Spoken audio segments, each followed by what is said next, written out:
मैत्रीण आली मैत्रिणीला घेऊन मित्राला भेटाय थकवा दूर करायला.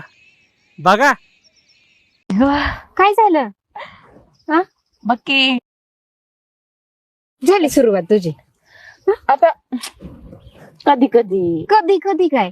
कधी कधी नाही, दरवेळेसच मी तुझ्या सोबत असते. कधी कधी लगेच बघितलं कोणाला होती लगेच चालू. कधी कधी करायचं असतं तसं. मज्जा नको का? बरं बाई, नुसतं रोज रोज घरी काम करून थकवा येतो. बरोबर आहे तुझं, पण नाहीतरी थकवा काढायचा. काम चाललंय त्याच त्याच. हा, त्याला माहितीये आपण दोघी तर आलो आणि त्याच्याकडे बघतोय. मला नाही वाटत. तू एक काम कर ना, तू जाऊन बघते का? डाव मारे एखादा, भेटतोय का चान्स?